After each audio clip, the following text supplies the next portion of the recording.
A note here to pass this along as we begin our Friday Five. This is Larry Schultz's final show with us. This is Larry's send-off. For a while. Well, as far as you know. But anyway, this is Larry's final show with us. Don't we have to take another vote? So we interrupt today's regularly scheduled program for a little special tribute to Larry. In fact, I'm a uniter, not a divider. Don't go out and buy a bunch of coffee. Trump always chickens out. Next week, the Congress comes back in session, and we're going to hear the name Epstein an awful lot. Be careful mowing the lawn today. It's kind of hot. Have a good weekend. Let's hope for some rain. It's kind of dry out there.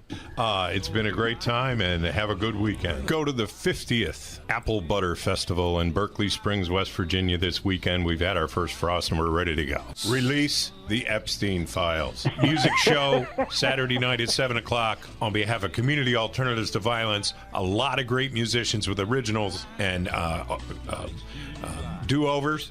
And I will be singing 2 songs. Happy Valentine's Day. It's also the beginning of skunk mating season. If I didn't say it before, keep in mind that the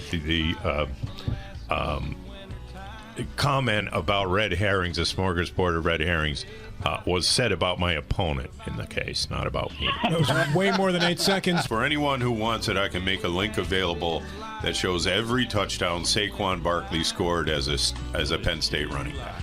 Go Bills. Call your elected officials to ask them about your power bills and Medicaid cuts. All right, Joe, Ferretti via phone. We're going to cut into your time a little bit. Is that okay? Oh, no, that's fine. All right, I'd like to welcome everybody into it's Larry's last show, non-celebrity roast. Uh-oh. Larry just said, oh. Our non-celebrity roast panel this week includes New York Times bestselling author John Gilstrap. John, morning. Good morning. John has co-hosted most of this week. You may know that John killed me off in one of his books. And after listening to his non-stop plugging of his own books, movies, and merchandise this week, I'm praying that life imitates art for me this week. Bill Stubblefield is here today. Bill, good to see you. Thank you, Rob. Bill's here because I need a clean urine test after the show. And I'm going to get it from Bill, even if I have to wring it out of his Depends.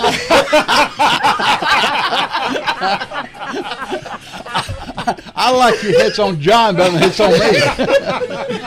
Joe Ferretti is here. Joe, good morning to you. Good morning, I think. Joe and I both suffer from PDS. That's Pirates Derangement Syndrome, by the way, as Pittsburgh Pirates fans. Lord. Alonzo Perry is here as well. Alonzo, good morning to you. Good morning. Alonzo's replacing Mike Carl, and Mike canceled too late for me to rewrite his jokes, so I'm just going to replace Mike Carl's name with Alonzo. So the same jokes, but it's Alonzo instead of Mike because I didn't have time to rewrite these. Alonzo Perry is so old.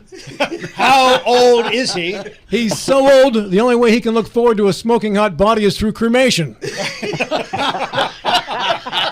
Welcome to the show, Alonzo. Alonzo Perry is so old. How old is he? When he goes to the bar, he asks the bartender, "Do I come here often?"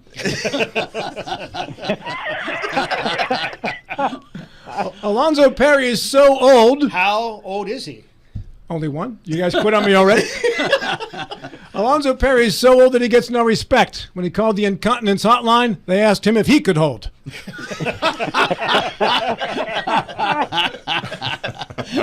And that brings us to our man of the hour, Larry Schultz, on his last show here today. Larry, good morning. I think it's going to be a good morning. I got to hear some stuff first, though. Well, as you may have heard, today is my birthday. A couple weeks ago, Larry asked me what he could do for me for my birthday, and I said, quit.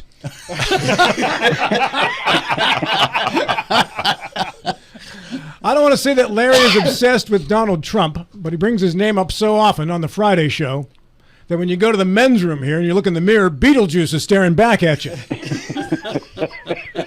Larry's so far left, he won't even put ice in his drinks. When he applied for a job at the ACLU, they said, "You're too liberal for us." As you know, Larry is an attorney, but in his first case, he was a little rough before the judge. It got so bad How bad was it? By the time Larry finished his closing statement, the judge wished Mike Tyson had bitten his ears off.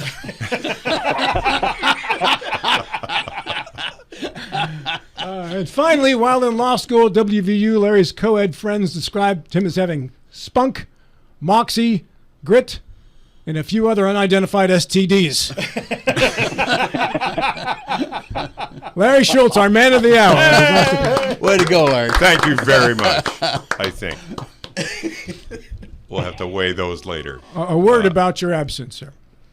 Well, I just am going through some changes and working on some stuff, and I need a little fewer out of the office days and times than I was working on to get my most important thing, my cases and my career, wrapped up. Well, it's been a pleasure having you on the program, and your little closing statements over the years I've put into a montage before each segment. We'll open up with one of those as we continue along throughout the course of the show. And we look forward to your 8 seconds of gold at the end of today's show, Larry. As the guy who sits at the end of the circle for the 8 seconds is, Yes, sir. you don't get 8 seconds here. It's true. And that's not intentional. I do it to Mike Height, too. All right, Joe, leadoff hitter. We open up with you, sir. Well, Larry, best wishes in your endeavor. Thank you, sir. All right, so, Rob, the Gideon International being the organization, have been placing Bibles in hotel rooms since 1908. In my opinion, it's been a rather benign practice, and it affords travelers an option to seek comfort and solace, I guess, if during their nights away from home, if they want to refer to the Bible and read it. I'm sure it's been utilized by many a traveler. Bibles in schools, however, has been another matter.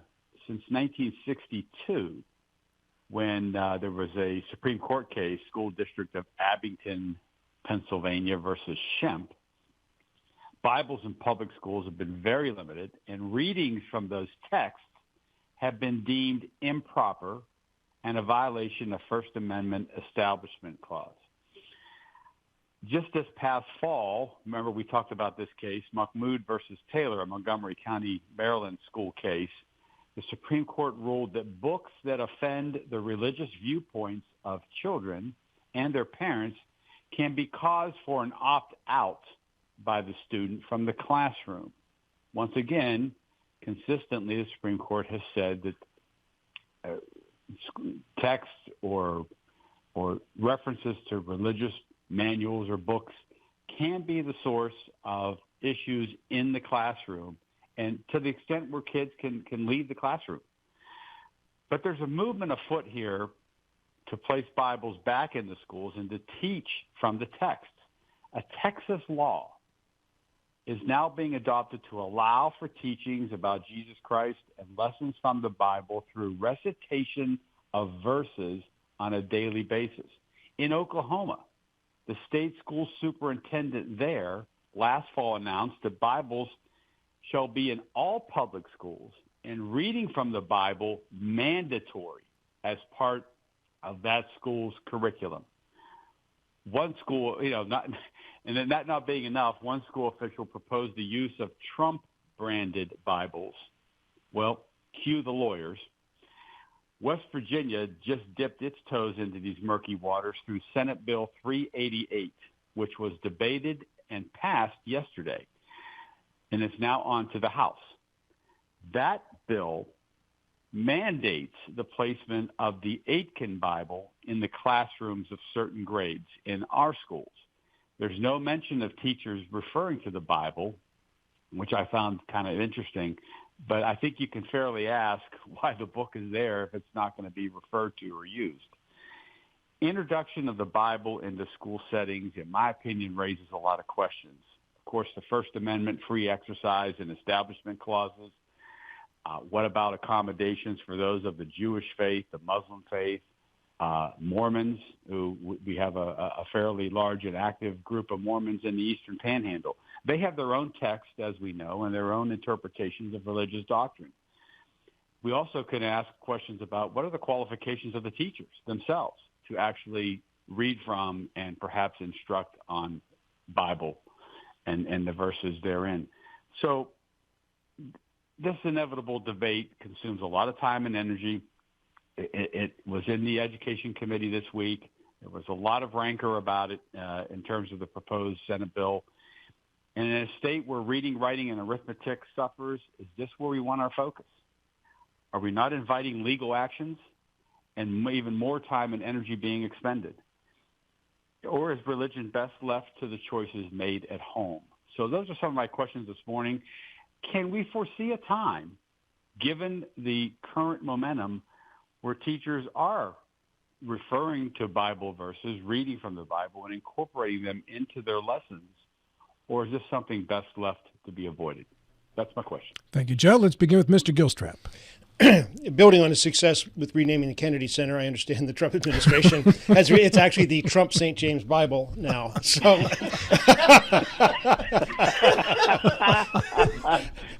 don't give him any ideas. now I think, first of all, there are a couple of questions you asked. I'm a First Amendment purist, so I think any Bible, any book that a school system wants to have in the classroom should be allowed to be in the classroom.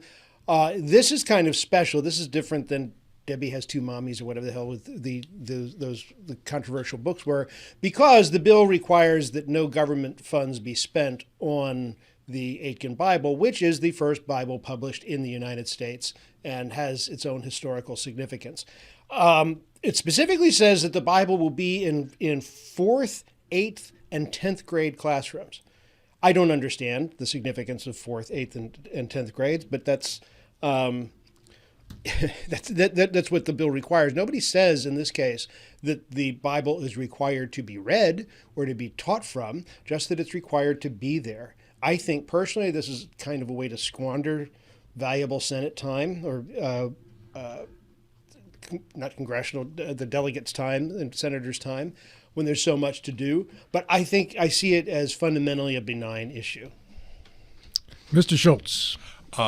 Yes, I'll echo some of the concerns that Joe raised. It's a difficult thing in a pluralistic society like we have, where there are fairly large swaths of people who don't believe in God at all.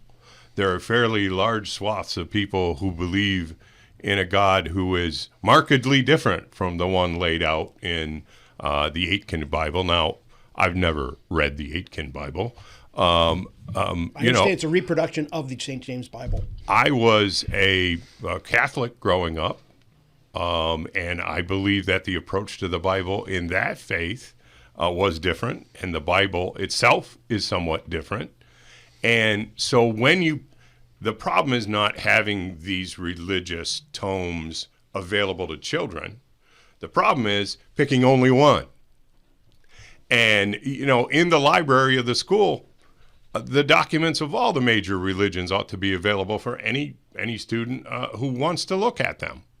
But yeah, when we move to a place where we pick one text and they teach from it, which I understand is not apparently a part of this at the moment, then you are taking religious doctrine and making it like math or spelling. Like, oh, well, in a math problem, 2 + 2 = 4. I don't care what you believe about God. 2 + 2 = 4. But in a religion, it depends on how you were raised, whether you even believe it at all. And taking that sort of doctrine and putting it on children is really problematic from my point of view. But I think all the major religions, and plenty of the minor ones too, ought to have their texts available in a school if a child is interested. But if a child is not interested for whatever reason, then I don't ever think it should be mandatory. Alonzo. Well, I want to kind of reel it back in because John had brought up a good point that this is only that it was made available, and it's not a required teaching material. But I find it interesting that, when we look at our nation's history, it is inextricably linked to, the Bible and its teachings. I mean, you can't even get to, the separation of powers and the 3 different branches of government without a biblical, anecdote being in the actual construction of the system that we inherited. James Madison cited, Isaiah 33:22, where it says, "The Lord is our judge, the Lord is our lawgiver, the Lord is our king, he will save us." And that inspired there to be a judiciary, a legislative branch, and an executive. So these are historical items that are inextricably linked to the Bible itself. And I don't see why, it's a pressure point just to say that, this book is there. Are secular books more moral in teaching? When we look at our nation's history and we see that the very first proclamation from George Washington was the proclamation on Thanksgiving, which is where he said that nations should be subservient to the Almighty God. I mean, these aren't things that are separate from our curricula. All I'm saying is that the Aikens Bible being put and required in classrooms for history makes all the sense in the world, especially in a nation that was developed with these fundamental Christian values. And Jeff Haddix did say 4th, 8th, and 10th grade is the years that history is taught. That's the reason why the Bible is assigned to those grades. So go ahead, Bill. Correct. I don't think we should be surprised with this. The House went into this session with economic-driven purpose.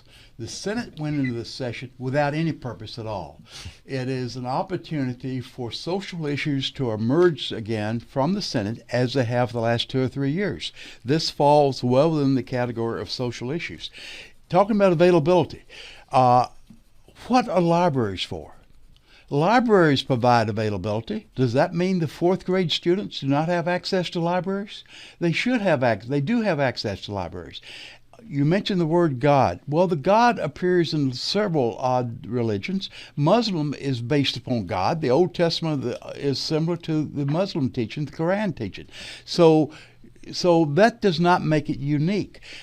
It's cost around $200 a Bible for the Aikens Bible, and looking at the what I could find on the Google, a lot of the text is not Old English, but it's not modern English either. It's words that have been carried over. It's not easy reading. So if you're referring to someone for a reference, why put something in the classroom that is not current English? I just see it as it's a fundamental wedge issue, and I really think there's a lot of things the Senate needs to be done. They could devote their time on economic issues such as the House and not look for wedge social issues that has been to our detriment for the last few years. Back to you, Joe. Bill, that's an excellent point about the Senate and really not having an agenda going into the session. And, one of the principles of physics is the law abhors a vacuum. And here we are. They gravitate towards one of these issues now, which I think probably a majority of West Virginians would rather than focus on something else. That said, look, it is, as the Gideon Bible has become, it's a rather benign exercise to have that text available for people who want to refer to it. And Bill's right. I believe, these, in fact, I remember in my public school library back in the 70s, there was a Bible there if we wanted to refer to it. All you had to do is go to the library. But look, the purpose here, let's not fool ourselves. There are religious organizations behind this effort to provide these Aitken Bibles. In fact, the law specifies in West Virginia you can't use public funds to purchase it. That would be a First Amendment violation. So there's going to be donations. And these donations are going to come from these religious groups. And it's these same religious groups who are behind the efforts in Texas and Oklahoma to not only have a Bible present, but to teach from it on a daily basis in some cases. That's the end goal here, I think, with these religious organizations. And if they're behind what's going on in West Virginia, and I haven't done enough research to determine that yet, but if they are behind that, that's where this potentially could be headed. And that, I think, is a problem. That is going to suck up a lot of more time and energy in the legislature, and that's going to inevitably lead to the lawsuits like we've just seen over in Montgomery County, Maryland. That's not a good use of resources in West Virginia schools. So I hope the legislature will understand, and perhaps they should make explicit in their proposed legislation that while the Bible may be available to those who want to avail themselves of the teachings and the writings there, it is not going to be part of the curriculum in the schools. I think that expression in law would satisfy a lot of people who are concerned about where this might be headed. Mr. Gilstrap. Yeah. I will not argue that this is not a waste of legislative time. I think I absolutely agree on that. But to the substance of the bill, as I understand it, the presence of a book in a classroom, it's not a talisman. It's not something evil. I don't understand why there's so much fear over the Christian Bible and so much acceptance over non-Christian writings. I think Alonzo spelled out very well this nation's roots in Judeo-Christian theory and principles. And Joe, what you're talking about is two different things. You're to not have something simply because it might lead to something else is just I don't think that's reasonable thinking. I don't think we can legislate to the slippery slope. I think if we're going to establish a slippery slope, which I agree is not the best use of time here, I just don't see anything inherently harmful to it. And then we deal with the fallout. If a teacher in school X decides that they want to build their curriculum around this Aitken Bible, there will be disciplinary actions taken, and that'll be a whole different news story. But the presence of the Bible in the book with private funds, I just see it as a non-issue. It is not an issue from your thinking, but there's a lot of folks, as Larry's pointed out, that take offense to that. Well, let them be offended. Well, yeah, but you don't want to be offended. No, I'm a First Amendment purist. If we're going to have a book, we have a book. Will they also put versions from other faiths in there? Or is it only the Christian Bible? Because it sounds like the statute says we're talking about the Christian Bible here, not some writings by Muslims or somebody else. If the legislature were to pass a bill forbidding the Quran or other religious documents, then I would absolutely be opposed to that. If that was in, don't you think our Senate social contingent would take exception to that immediately? I don't know. And what's more with this Bible? There was another version that was going to be proposed, a Catholic Bible. The Baptist minister got on the Senate floor and said, that's forbidden. We've got to go with a non-Catholic Bible. The Catholics know that everybody else is going to hell, so it doesn't matter. But the rest of the Christians think the Catholics are all going to hell. The problem here is that we have vandalized our perception of what the Establishment Clause was. We weren't trying to establish the church that America would follow. If you remember, the Catholic Church even had issues with the revolution at the time. They didn't believe that it was ordained or just. KKK targeted Catholics. They also did. But I mean, when we look at it, we're talking about the Quran and all these other religious texts. They were not a part of the historical apparatus with which we designed our government. But understanding those other faiths and you could have is very important to our survival as a nation. And Jefferson tolerated these others. Jefferson did not preach against any of these other religions. Absolutely. Who's preaching against other religions? No one. Exactly. You guys are filling negative space by saying that there is no ability for another religious text to be inside of our schools. That is not true. Let's see what happens. We don't know that, Alonzo. Slippery slope. You cannot legislate to that. Joe, there's nothing like introducing the Bible to get a bunch of people hating on each other. I think my point's been made. Oh, well. There you go. What a start to the program here as we return in a moment with the Admiral on the clock. I went to a general store, but they wouldn't let me buy anything specific. If hee-haw were still on, Jim Justice would have a place to go. And because there is no hee-haw, he's got to continue in politics. It's fishing season. There's a fine line between fishing and just standing on the shore like an idiot. I intend to live forever. So far, so good. Keep up the momentum, Larry. Mike Height, watch your back, bro. It's going to be almost 80 degrees tomorrow. Get out there in the woods and look for some shed deer antlers. They tell me they're everywhere. Be a single-wide dreamer in this double-wide world. In a similar vein, well, no, let me just say this. Have a nice weekend, everybody. Be nice to your children. After all, they're going to choose your nursing home.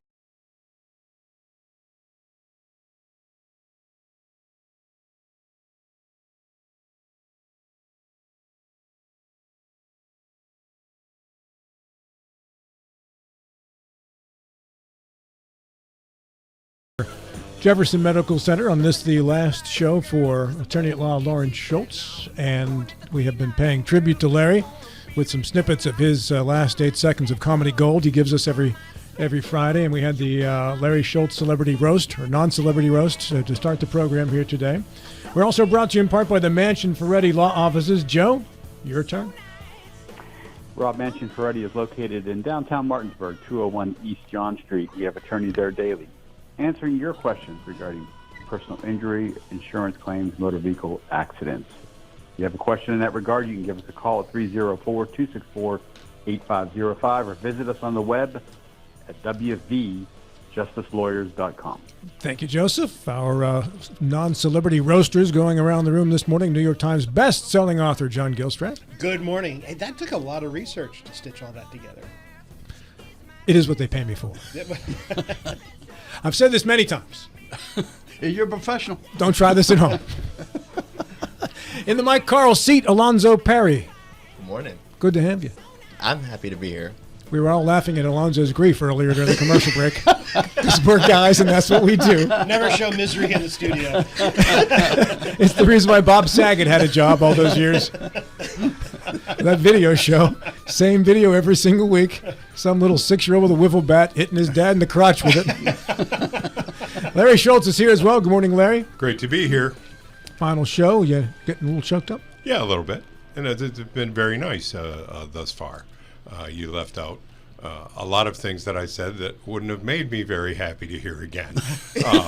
And so that's always nice. Well, there's still another snippet to go at 9:35. Yeah, I hear you. Don't give up the ship just yet. Mr. Ferretti via telephone. Joe, welcome back. Good morning, folks. And with issue number 2, the Admiral Bill Stubblefield. Before we go to the issue, our grandparents, or in some cases great-grandparents, had Mark Twain and Will Clemens. Our parents or grandparents had Real Rogers. We have Larry Schultz. It falls all in the same category. I think it does. It does. It does. Congratulations, Will, and Larry. Well, thank you very much. Okay. Hey, I was going to go with AI, artificial intelligence, but since this is Larry's last show, I'm going to go with something a little bit more direct, a little bit more meaty. And that is the U.S. at a tipping point?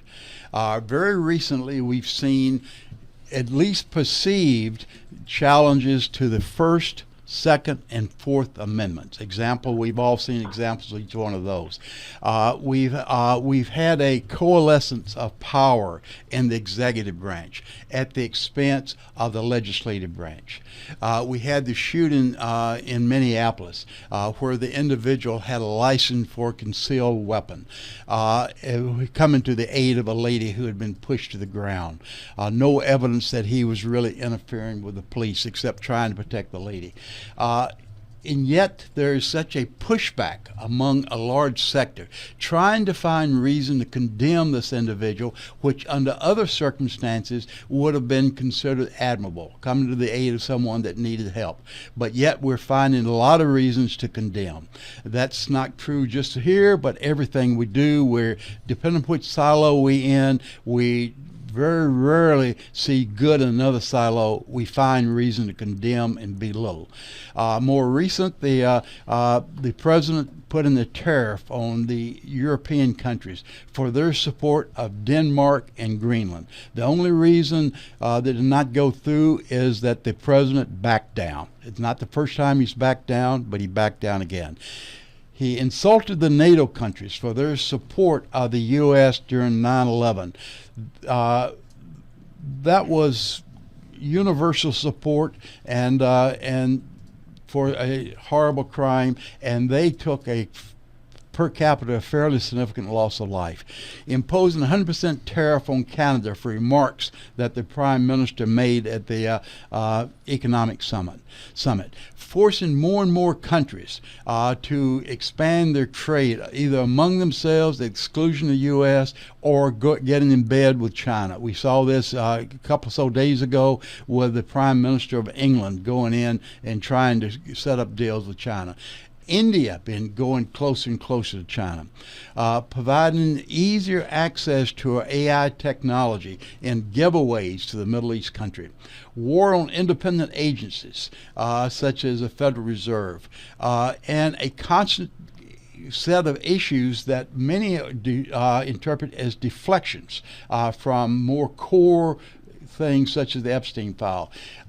You put these in isolation, they're not particularly significant. But if you look at them in total, are we at a tipping point? Some, I'm sure, around the table say, nope, I'm overselling it. Some around the table say, we are at a tipping point. My colleagues. What do we tip to and from? We lose a couple of things. One, we lose our dominance as a world leader. The dollar had been the standard. Now we're losing value in the dollar. The president says that's good. That's good. We want to lose value in the dollar. We want a more weakened dollar. More than that, though, we are losing the fact that countries come to us for guidance and for protection and for partnership. We're not seeing that. And then if you carry it down a step farther, what are we doing to our citizens? We are really dividing our country into two sectors. Either the ones that are embraced and protected by the administration, and those that feel threatened by the administration. And I think it's to the point we cannot casually dismiss it. It's something we need to consider. Alonzo, you're up first.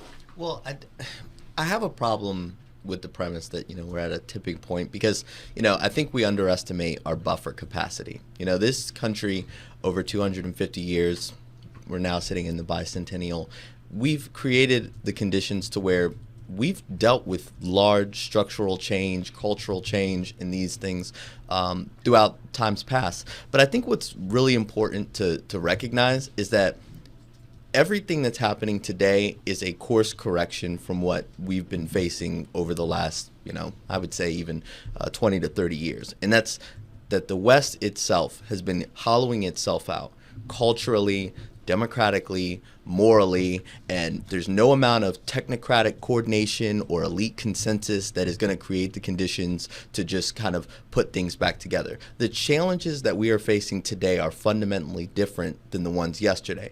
And until we stop fighting the last war and start to course correct here, this country is going to go through a lot of atrophy. Mr. Ferretti. Well, Bill, when you talk about tipping point, and you bring up a lot of multifaceted approaches to examining that, I just look at the polling of the president. In 1 year's time, his polling has really diminished in terms of his favorability ratings on a number of issues, most strikingly where he is on immigration. Even Republicans right now, there was a Fox News poll yesterday. Even Republicans now are concerned about some of the immigration activities of ICE and the Border Patrol folks and what they're seeing in Minneapolis. On the economy and on foreign affairs, again, he's underwater on polling. And these were areas when he took the oath of office here for the second time just a year ago where his favorability ratings were positive. That has turned in 12 months. And that has to be alarming to a lot of folks who are running for office here this year. And so I see that as a tipping point. And the other tipping point I see is a diminished reliability on the United States. And you could focus mostly on foreign affairs there. How we unilaterally just pull out of treaties and abrogate treaties that have been in place for decades. How we have diminished the NATO alliance, which is the most historically, it is the most, successful alliance in the history of this world. at 80 years and counting, and he is doing a lot of things that damage and diminish that alliance to the point, as you referenced, where Great Britain and other countries are running to China. So I see reliability of the United States being in a real question right now, and I think long term our prospects are going to be a little more difficult, and it's going to be tough to accomplish what we want to do as a country if we can't be relied upon. Mr. Gilstrap. I think the word, the idea of a tipping point is kind of catastrophizing. I agree with Alonzo. A lot of this is an overcorrection. If there's a coalescence of power in the executive branch, nobody cares about that when it's their team that is coalescing the power. If you look at the sweeping weaponization of government agencies under the Biden administration, if you look at the massive changes to what was acceptable free speech under the Obama administration and then the Biden administration, it's perfectly okay now to rip the hat, a MAGA hat, off somebody's head. That's not assault.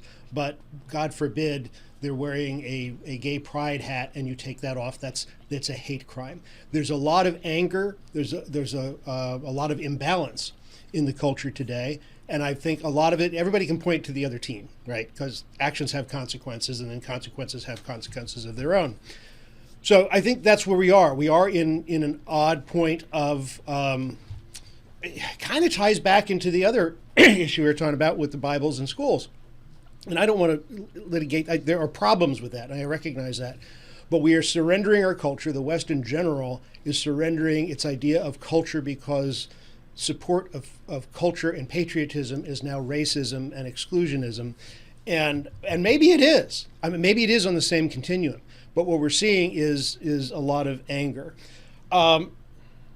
As far as the shooting and stuff is concerned, I think it's fundamentally wrong to adjudicate something that hasn't yet been adjudicated. We don't know what happened in those circumstances. I fall squarely in the middle because I really don't know. Trump's a bloviator, but the world is afraid, is nervous about Trump. If they run to China, if the NATO countries start depending on China, they're just making a fundamental mistake.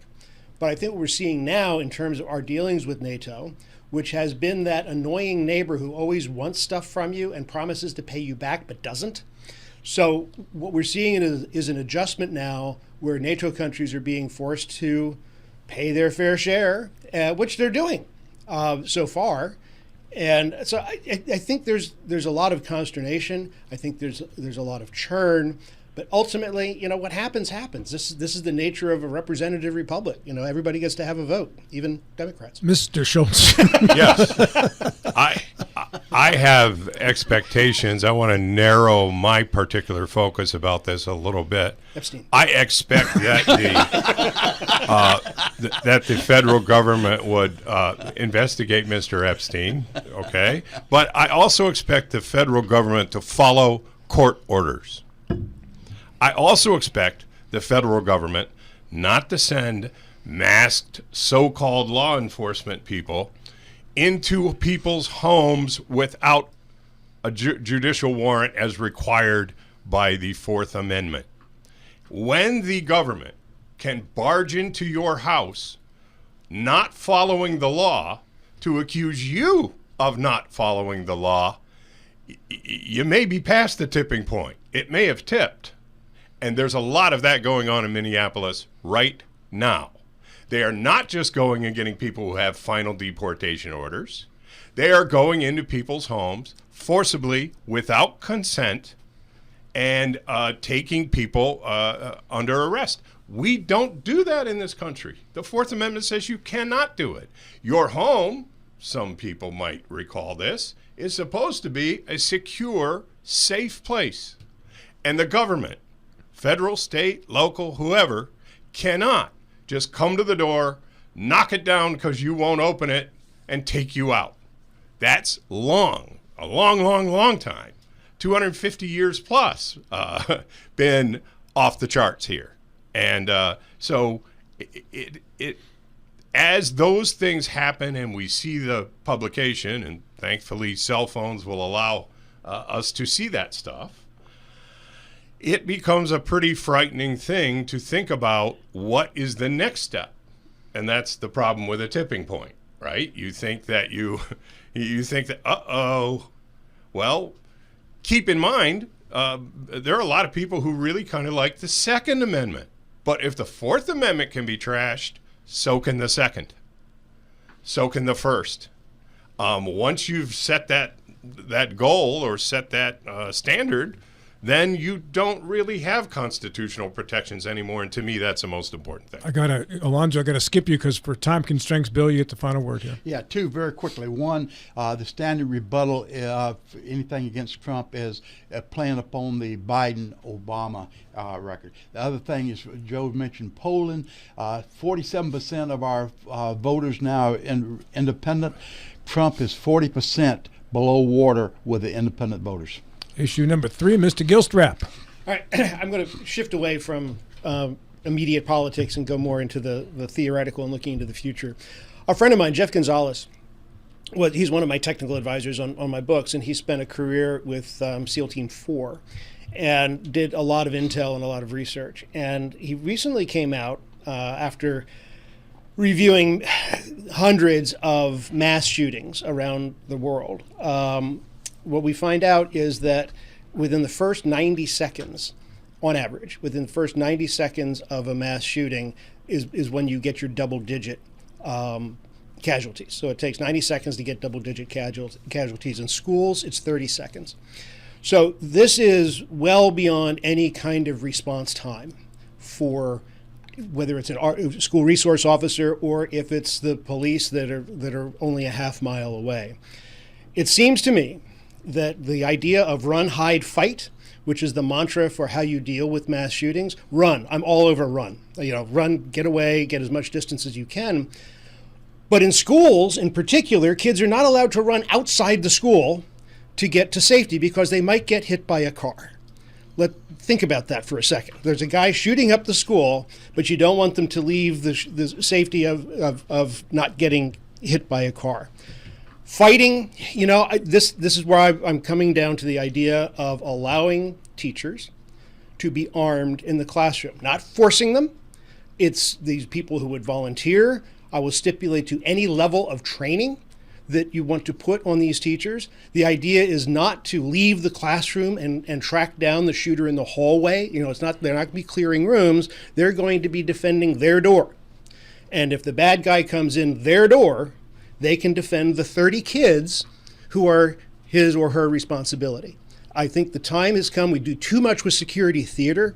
We add films over the windows, or we put in bulletproof windows or unopenable windows. Okay, that's fine.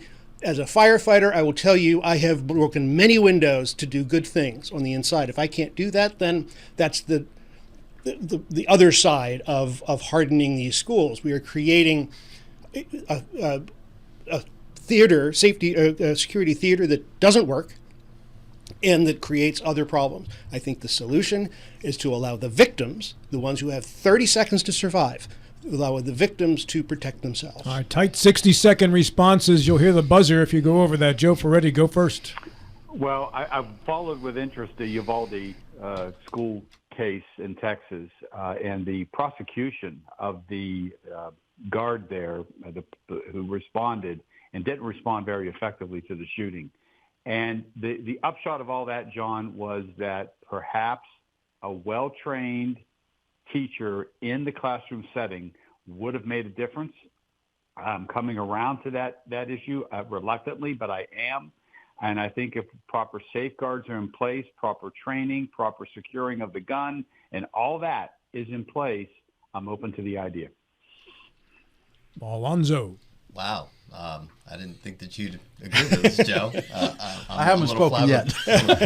But no, I do think that John brings up a good point. And the problem that happened in Uvalde was the fact that they had called for a barricaded subject, which then, causes them to have to take all of these other types of procedures where they can't intervene. And the biggest thing to stop a school shooter in particular with the type cast that of the individual that does this is that they need to be confronted. And so that's why I'm not opposed to the idea. I would personally like SROs to be more in the equation. And I think the Uvalde situation is rectifying when an SRO does not respond to the issue. All right, Bill? And I agree with Alonzo in total percent. I think the answer is SROs. There's with a teachers being armed, there's two factors to this. John mentioned training. I think training is very important. There's another factor that I've not been exposed to it. They say until you've been faced in this circumstance, until you've actually been placed in a situation where your life's at risk, you don't know how you're going to react.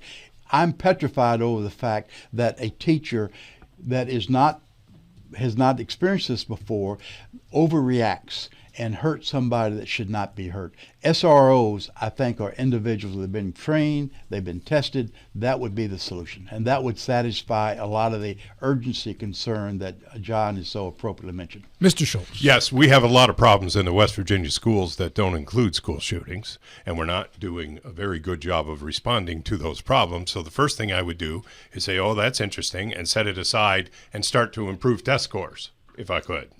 That's going to cost money and take wisdom. On the other hand, you also have this problem. Yes, someone's been appropriately trained, but suppose they're a relatively small in stature person and the kid who wants their gun is way bigger than them. Now, all of a sudden, by this idea, you've put a gun in the school for this disturbed child to get their hand on. And, you know, there's lots of high school football players who are 6'2", 240, and there are, certain math teachers just aren't very big, or social studies teachers. And even if they're trained and even if they have guns, if that kid gets the gun, now you haven't just failed to stop the problem, you have caused the problem. It's more complicated than just training up a school teacher to be a shooter. I don't know if we're talking about open carry or concealed carry, whether these teachers would have the guns. I just think that while you might want to consider, once West Virginia has reached the middle of the 50 states in the quality of our education, then maybe you could, but we got much bigger problems that are causing much more problem. By the way, I don't know of any public school shootings, grade school or high school shootings that have ever occurred in West Virginia. If I'm wrong about that, I'd be happy to be consulted, but we're kind of trying to fix a problem we don't have yet. As a safety engineer for 35 years, I would tell you do not wait for the first person to die before you engineer a system to prevent the death. So the whole idea that it hasn't happened yet is just a specious argument. Bill, you talk about you don't know how you're going to react in danger. That is specifically the defense of the Uvalde cop who did nothing. Because what he testified was the cop, the one who was supposed to be there, the one with all of this training, nothing went the way the training said it was going to go. And he locked up and nothing happened, and a bunch of kids died. I will tell you that the far more dedicated defender of those kids was the one who was behind the door confronting the shooter. Once that's your dedicated, that's when you get your most dedicated firefighters, right? Is when you're right in front of the fire, and the most dedicated shooters are the most dedicated defenders are the ones who are about to get shot. I feel really passionately about this, and not that. We're not forcing anybody to have a gun.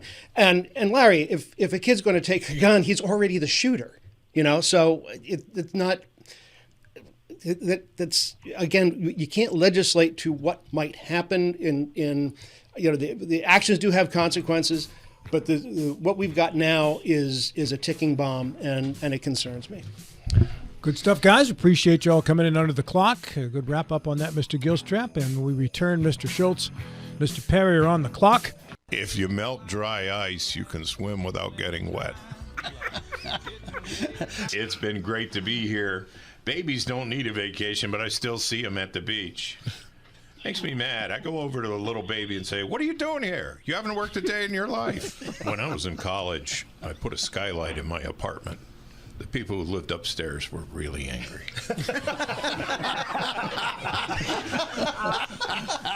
My buddy who has a rain gauge in Berkeley Springs tells me we've had over 10 inches of rain just in the month of May thus far. Great weather this weekend. Go out and enjoy yourselves. Enjoy the nice weather this weekend.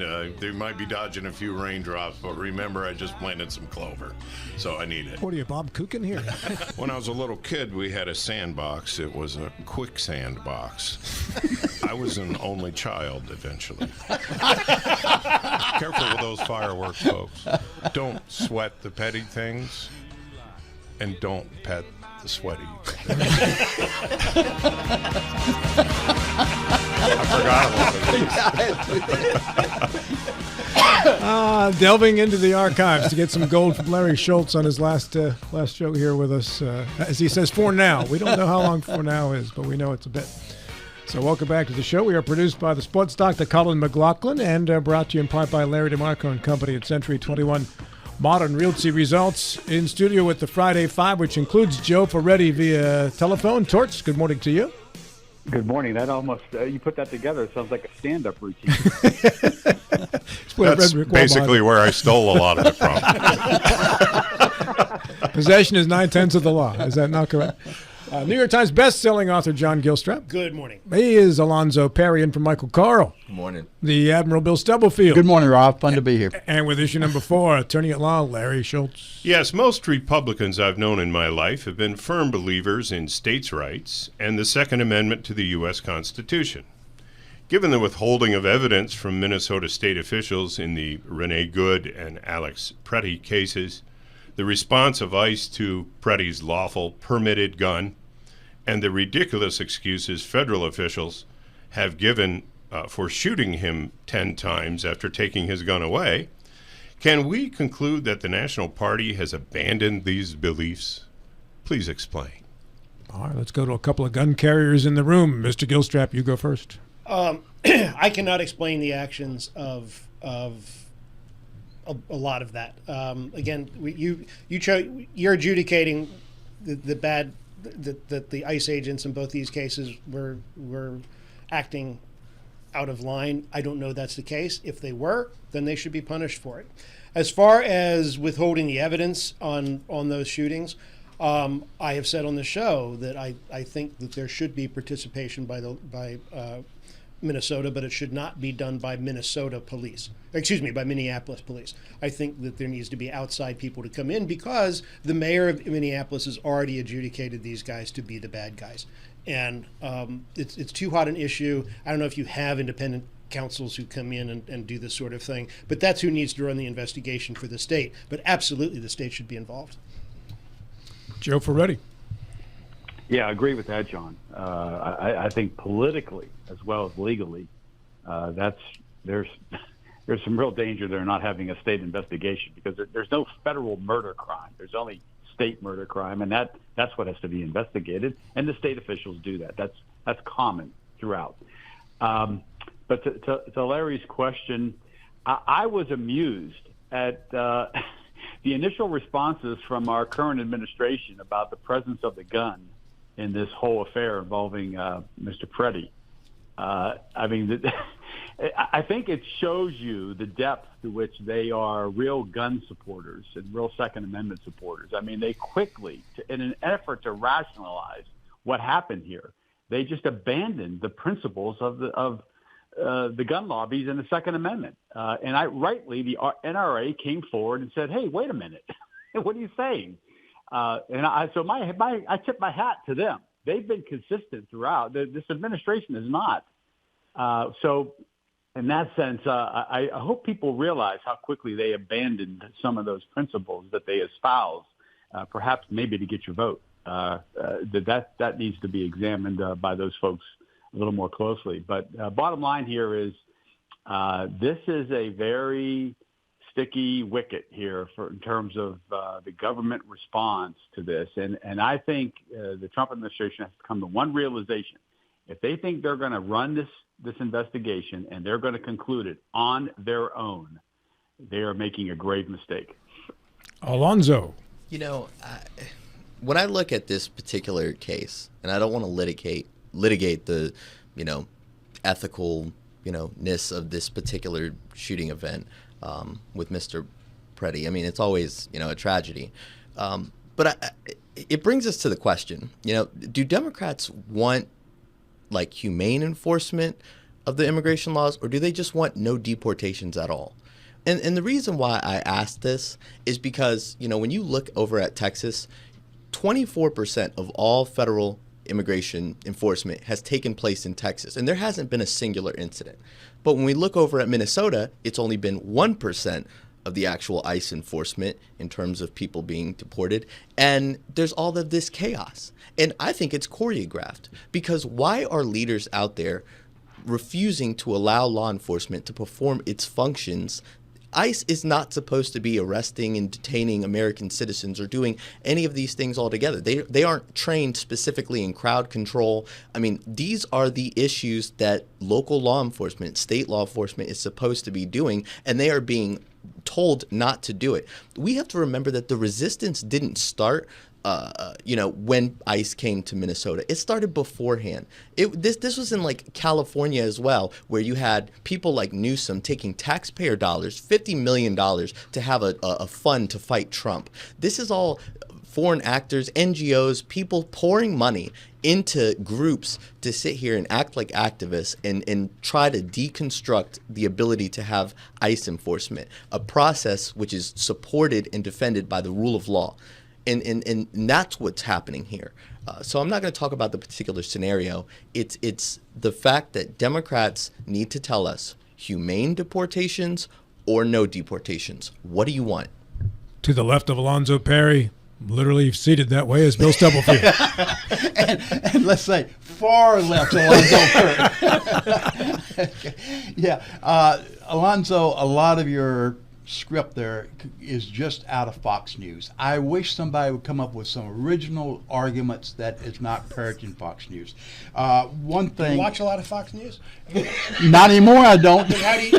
Okay, I would take you on. How do you know that that's what he's doing? Well, you're good point, John, because I don't know, but it sounds like Fox News. That you don't listen to. That I don't listen to. Okay. No, I listen to NPR most of the time to get my news, which I think is more balanced. Okay. Yeah. But anyway, you mentioned the municipality should not be involved in investigation because the mayor is very quickly to adjudicate the fact that the ICE was in error. Well, if you use that argument, John, the president this is the argument you made. Trump and Stephen Miller and the director of Homeland Security came out very, very, very, very quickly and adjudicated as well. So by your argument, both parties should be eliminated from the investigation. That cannot happen. We got to have an investigation. I found it very troubling with Alex Purdy, I think, that after the first accident, the state was prepared to petition to get legal arguments, legal access to the investigation. Well, after the shooting of Alex Perry, even though they had a piece of paper in hand, they were excluded by ICE agents of getting anywhere close to the investigation. There was a barrier they could not get around. How do we keep faith in what is being done if we are excluding a legitimate investigation that should include both parties? And if it had not been for the cell phones, we would have been obliged to accept what was being said by the ICE agents. And the cell phones are showing that in direct contrast to what Kristi Noem and others were saying. We have a credibility problem here right now. And the only way we can get around that credibility is a full, objective investigation that requires both sides and not just one side. And I'm not arguing with you. No, but I say it. But the federal government was. Well, but the federal government was. But first of all, you have to, any agency where somebody is shot, where they're going to have their own investigation, whether it's a criminal investigation or not. I don't. But certainly an administrative investigation. I think. I mean, how's this for cynical? But it's really speaking my heart. I think that every time somebody gets hurt at one of these protests, the National Democratic Party does a happy dance. This is exactly what they want to see. They don't have their own plan other than to Orange Man bad. And this, I got $20 in the pool. And if he says Orange Man bad, I got $20 in the pool. Yes. And this whole notion, none of this would have happened if the legal authorities in Minneapolis had allowed the federal officers to do what the federal officers were mandated to do under federal law.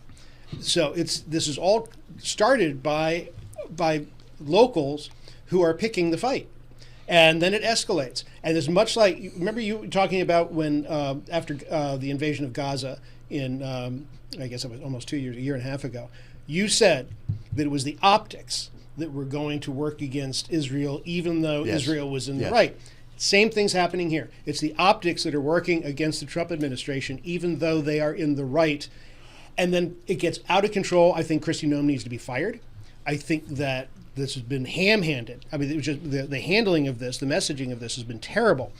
But I think that it's a great thing for the Democratic Party, and I think they're thrilled. And it got to go back. It's got to be real quick, Bill. Very quick. One of our listeners said it is Fox, OAN, and Newsmax script. I watch the Fox, so you don't have to. So it is. So I don't have to watch the Fox script. We're short on time, so from now on, those two will be known as Johnzo. That way we get 1 point across. Go ahead, Larry. If both the feds and the state were to file charges, and the state is still investigating, they're just not being provided all the evidence that the feds have.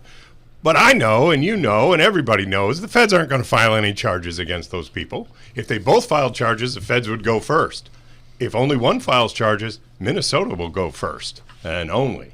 So there's still hope that we'll be able to do this. The idea that the federal government, in a case like this, is hiding the identity of the shooters who killed Alex Preddy and the identity of the shooter who killed Renee Good is astonishing. And that's another sign that we're reaching a tipping point. Issue number 5, Alonzo Perry. Well, since I'm sitting in the Mike Carl seat, can we all agree? Joe Biden. No, Mike does not say that. Yeah. He says, I agree with John or Lonzo. He does not say he agrees with Larry and Joe and myself. True. Well, I think it's been an animating topic, so I want to ask you guys a question to continue this conversation on ICE. And does the video released and authenticated by BBC of Alex Preddy spitting at ICE officers, kicking out the taillight of a federal law enforcement vehicle, put a dent in the idea that he is a peaceful protester, the narrative that was constructed around this unfortunate incident in Minneapolis leading to his death?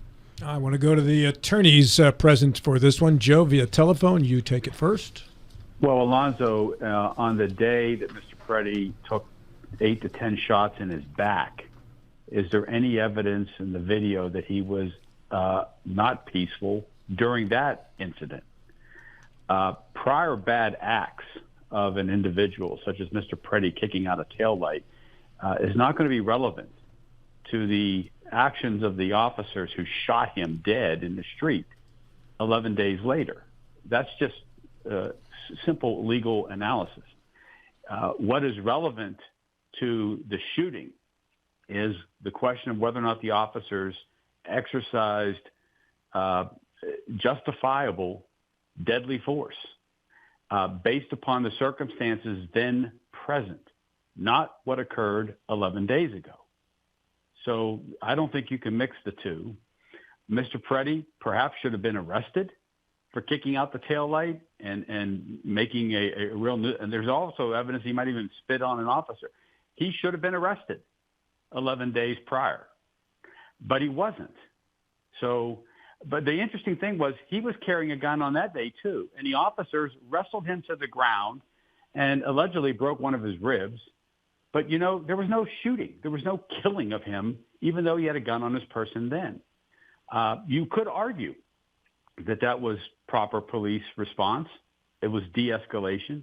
And perhaps you could argue that the police should have arrested him then. But regardless, what happened 11 days later was in and of itself its own incident that needs to be closely examined as to whether or not deadly force should have been exerted. Larry.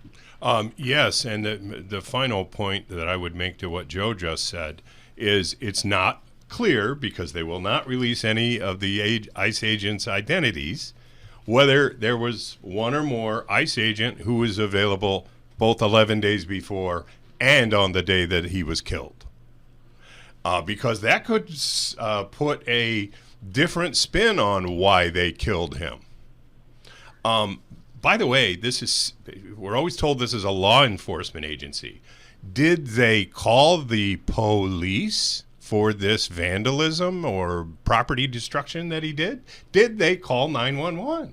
If they didn't, well, then why not? Is it because they thought, well, if he shows up here again, we'll kill him? I hope not.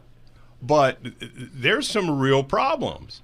Also, my general view of a person being a peaceful protester is more about whether they physically harm other human beings.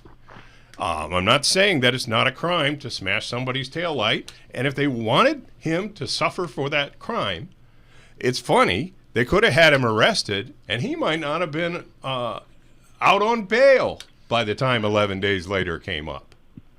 They didn't have him arrested. They didn't do anything except tackle him to the ground and then let him go. The whole thing is very disturbing, certainly. And I don't have any particular, if Alex Preddy committed a crime, I think calling the police or arresting him for that crime would have been the right thing to do. But you don't get to wait until you've killed him and then say, well, look at this other bad thing he did 10 days ago, 11 days ago. I don't think that really plays a part. Mr. Gilstrap. If Alex Preddy, 11 days before, had broken into an ICE agent's home, stolen all his stuff, and killed his dog. But he didn't. That's still, no, let me make my point. That would not justify shooting him 11 days later for something else. I do not understand the nexus between showing a taillight getting kicked out, and so therefore, yeah, he had to be shot. Again, the details, I will not adjudicate what happened. Videos can lie. There's a lot of stuff going on. This is being horribly handled by the federal government. It does need to be investigated. And if the ICE agents in this case are the bad guys, then they need to be prosecuted. I don't see where there's an argument against that. But what somebody did, if 30 minutes before he had broken into the house and killed the agent's dog, you still can't shoot him 30 minutes later when he's down on the ground. You just can't do that.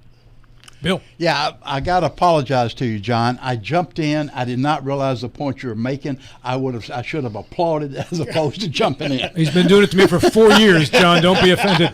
Yeah. But going back to Alonzo's point, I think it's a classic act of deflection. Deflecting from what actually happened, coming in, pulling in any other argument you can make, trying to cast the spotlight, the spotlight of guilt on another party, and deflecting from what the ICE agents actually did. So no, I don't think it in any way diminishes. I don't think it should have an impact, as others have said, 11 days later, but it is deflection. Alonzo, final word. Well, I don't think that I'm using this in any way as a justification whatsoever, and I condemn that construction of that argument. All I asked was if we rushed for a narrative. We went and said, look at this innocent, very nice person that has never done anything in his life. You had senators going out on the floor and giving these heartwarming speeches about the passion and love and things, while meanwhile his actual actions in the streets of Minneapolis have shown a contrary narrative to what has been portrayed of him in this horrific incident. No one is saying that the shooting of him was justified. No one is saying that there shouldn't be an investigation or even punitive actions related to the individuals that have shown misconduct if they find it therein. But what's important is that enforcement has to be lawful. It needs to be where citizens and people are involved. they need to be protected in these situations. There shouldn't be shortcuts, but it doesn't help that there is an entire movement that has not clarified whether or not they want humane deportations or no deportations at all. Alonzo, you said no one has criticized or has justified the ICE agent. Actually, they have. The president himself, Christian Nome has, Stephen Miller, all of them came up and said that Purdy was guilty and in effect got what he deserved. I don't think that that's true. And I think that internal documents from the White House would show that they told ICE officers that there needs to be a group of ICE officers that are doing crowd control, a group of ICE officers that should be present in the arrest. And from those internal documents, you can see that the protocol in this particular situation looks as if it may have been broken. But what's more important here is that this is a function that they should not be even involved in the first place. And to sit here and to say that the people that are around these apparatuses that are creating these issues and creating the chaos aren't culpable or shouldn't be held to account, I think is a completely unfair view of this particular scenario. Well, Charlie Kirk was deified by some and vilified by others. The guy with the insurance company that was killed, he was a bad guy to some, he was just an executive to others. This is what happens. Both sides, people go, the reality takes a back seat. And we have final thoughts coming up. Larry Schultz, you'll go first and go as long as you want if you like. We're back after this. Larry Schultz, final thoughts. You're on the stage first. It's been a wonderful number of years doing this show, and I'm very pleased and happy to have gotten to know everyone on the show as well as I have. And thank you all very much for your tolerance of me. Sometimes there have been people who find that difficult. Well, on behalf of the rest of the group here, I'd thank you for making that Route 9 drive every Friday. It's not easy to do, as you well know, but we appreciate it nevertheless, and wish you all the best. And when and if you are able and ready to return, please let me know. Will do. Thank you, everybody else, for your participation on the program today, including our producer, Colin McLaughlin. Dave Ramsey Show is next. This is Talk Radio, WNR Martinsburg and TV10. We'll talk to you in 70 short hours.